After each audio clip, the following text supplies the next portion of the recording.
Assalamu alaikum wa rahmatullahi wa barakatuh.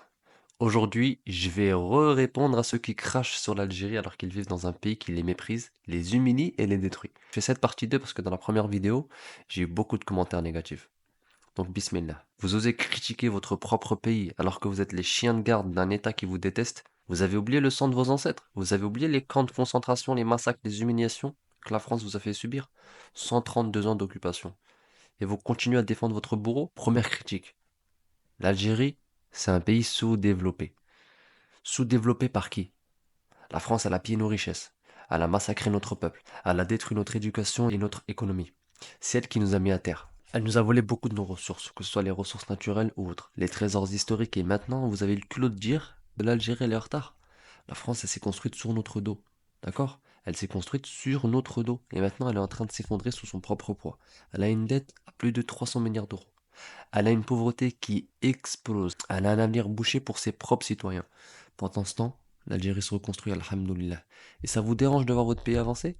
Si l'Algérie, elle est sous-développée, c'est parce que la France, elle l'a pillée et détruite.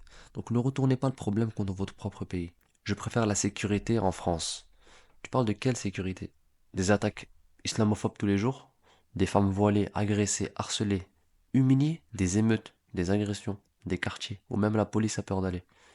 En Algérie, nos enfants ils jouent dehors en toute sécurité et nos femmes elles sortent sans crainte d'être agressées à cause de leur hijab. Donc, pour toi, si la sécurité, entre guillemets, c'est être un esclave dans un pays qui te méprise, reste en France. Troisièmement, les problèmes sociaux sont pires en Algérie.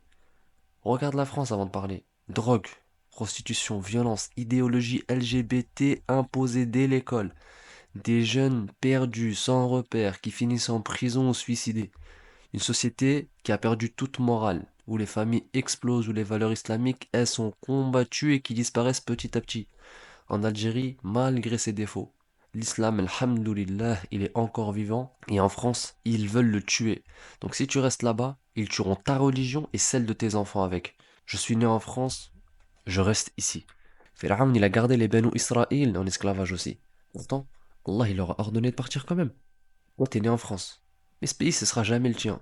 T'es né en France. Mais regarde comment il te traite. T'es né en France, mais ce pays combat ton islam chaque jour. Et encore pire si t'es pas né en France.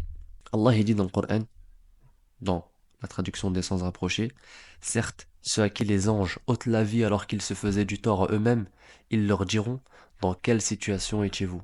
Ils diront, nous étions impuissants sur terre, alors les anges diront, la terre d'Allah n'était-elle pas assez vaste pour que vous émigriez? Ceux-là auront pour refuge l'enfer, et quelle mauvaise destination. C'est dans la sourate An-Nisa, verset 97. Donc si tu restes en France par confort, alors que tu peux partir, je te le dis, clairement t'es en faute devant Allah. Donc ne viens pas pleurer le jour où tes enfants apostasieront, donc sortiront de l'islam, sous l'éducation laïque et anti-islamique de la République. L'Algérie, c'est pas le paradis. Et la France, alors c'est le paradis pour toi? Les musulmans qui sont traqués là-bas, qui sont insultés, qui sont attaqués.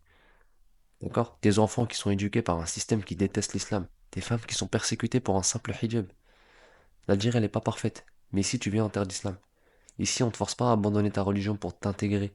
Ici, tu entends l'Éden, tu fais le ramadan sans peur, t'élèves tes enfants dans un environnement musulman. Alors tu vas continuer à critiquer l'Algérie ou tu vas ouvrir les yeux? L'Algérie, c'est pas une option, c'est une obligation. Si tu restes en France alors que tu as la possibilité de partir, tu trahis ton digne. Tu vas attendre qu'ils interdisent carrément l'islam avant de réagir. L'Algérie, elle t'attend. L'Algérie, elle t'attend. Le réveil, c'est maintenant.